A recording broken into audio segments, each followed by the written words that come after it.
So basically, like, you've worked your tail off, or your family has worked for generations and built different businesses, purchased real estate, and really any assets that your family has. Now, how do you go about protecting that, right? Whether you're a first-time real estate investor, whether you're just trying to protect your single-family house, or whether you have a portfolio. I mean, there's so many different pieces to this, and even if you have just like a short-term rental, Sam, right? Like even if you're just renting out like a small unit, all of this stuff that Sam is going to share with you is going to apply. So Sam, what do like the risks and liabilities and all this stuff look like, especially like on the real estate front?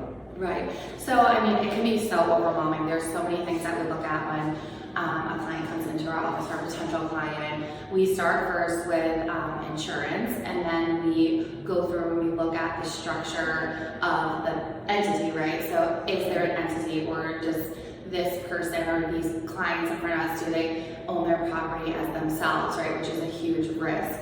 And then also like how the business is set up, how it's structured, and from there we move on to estate planning and how the assets transfer to loved ones in terms of incapacitation or death, right? So we want to make sure we're covered across the board while you're living, and then what happens when you pass away or you can no longer run your company or your investments.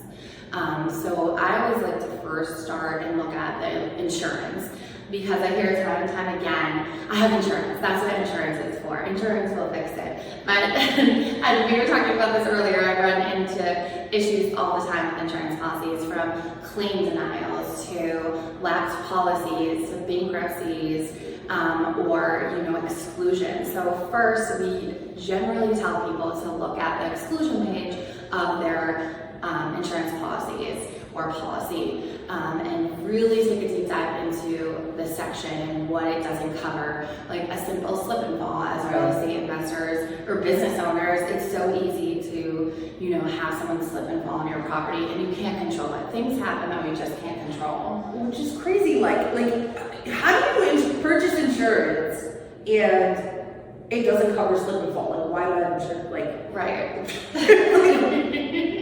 Hello, like it blows my mind, right? But it's on the exclusion page. Yeah, it could be, right, depending on who is handling your policy. So these questions are so important. Like we're busy, and you're going through life and you're like, okay, well, I hired this person, it should be done right. But remember, at the end of the day, we're human, so errors sometimes do happen. So we always want to take a double check, right? We always want to double check and see what's covered and what's not covered. For example, I also do real estate investing as well. My husband's a builder, so this is why I love working with real estate investors.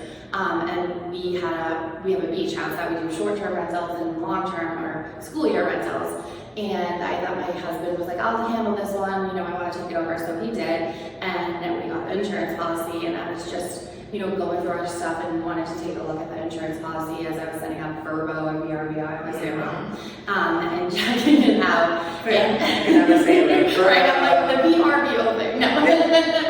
Where we put our property for rent. And I took a look at the policy and I was reading through, and this property is purely rental. Like sometimes if there's a couple days and the kids want to go to the beach, we'll go down, but we do not live there. The policy actually said that we lived at this residence, right, and that we weren't renting it. So that is in and of itself a huge issue with the state of Massachusetts for the liability or coverage requirement for short-term rentals. If someone got hurt on that property, we wouldn't be covered. Yeah, we were literally wouldn't be covered. Right. And you thought you had insurance. Yeah, I was like, oh, we're good. And then I always check, right, because I check day in and day out for clients, and I'm looking at the stuff all day long, and I happen to be like, oh, that was one policy I didn't look at. And luckily I had looked at it right before it went live, because I would be running a business under the impression that I was fully protected, my family was protected, and we weren't. And then that comes into question of, okay, then what? If someone gets hurt, now my personal assets become part of a potential lawsuit or judgment. And we were talking about this on the beach, people could slip and fall, things could happen, those types of things. So I really urge people to look at their policies, but also it's not always enough, right? Because there's other steps you need to take and protect yourself, and you have to remember when you are doing real estate investment and you're renting properties, right? And you are a landlord, you are a business, right? You are not just yourself. I'm not just Sam, I am a business, and I'm taking money providing something to someone, and if you do get sued, the court does look at you as a business regardless, because you are functioning and taking money and you're in a service, and that's something a lot of people have a hard time like grasping. Right. But it's so easy to say, oh, my insurance will cover it. And if it's a big injury, your insurance may not be enough. So that's something we like to look at as well. And also for everybody who does short-term rentals in Massachusetts, like say for example Cape Cod and all of that stuff, like anyone who's an STR, short-term rentals, what's the liability coverage minimum? It's like a million? It's about $1 million, yeah. So you want to really look at the policy and make sure you have that $1 million liability coverage. And if you rent through VRBO, it will like require you, and you have to do the certificate and verify your company and all of that stuff. But you definitely, want to sit down with your agent and make sure that you have enough coverage. Because if you don't, and you don't have your short-term rental, long-term rental set up properly, and there's other things we'll talk about during this time, you definitely want to take a deep dive, because your other assets could potentially become part of, a judgment if someone were to get hurt. And you never know, anything can happen.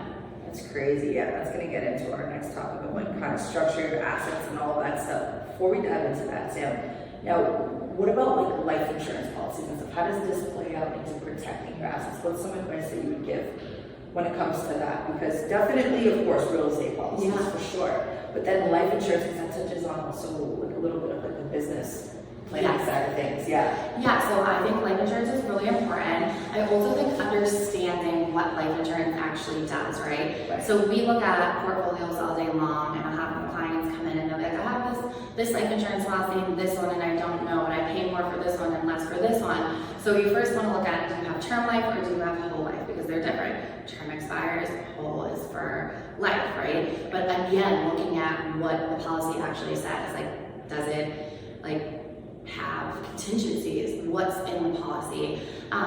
We do recommend, and this is of course, I'm not your lawyer, this is all educational. Right. Like we're looking at anything, we like to take a look at the full policy, and we ask you really to read it over and make sure that there's enough coverage, because if something happens to you, right, you're the manager of the LLC that owns property, and you become incapacitated and you pass away, how is your family going to fund the property, right? So life insurance usually is a supplemental and will cover the cost if something happens to the person in charge.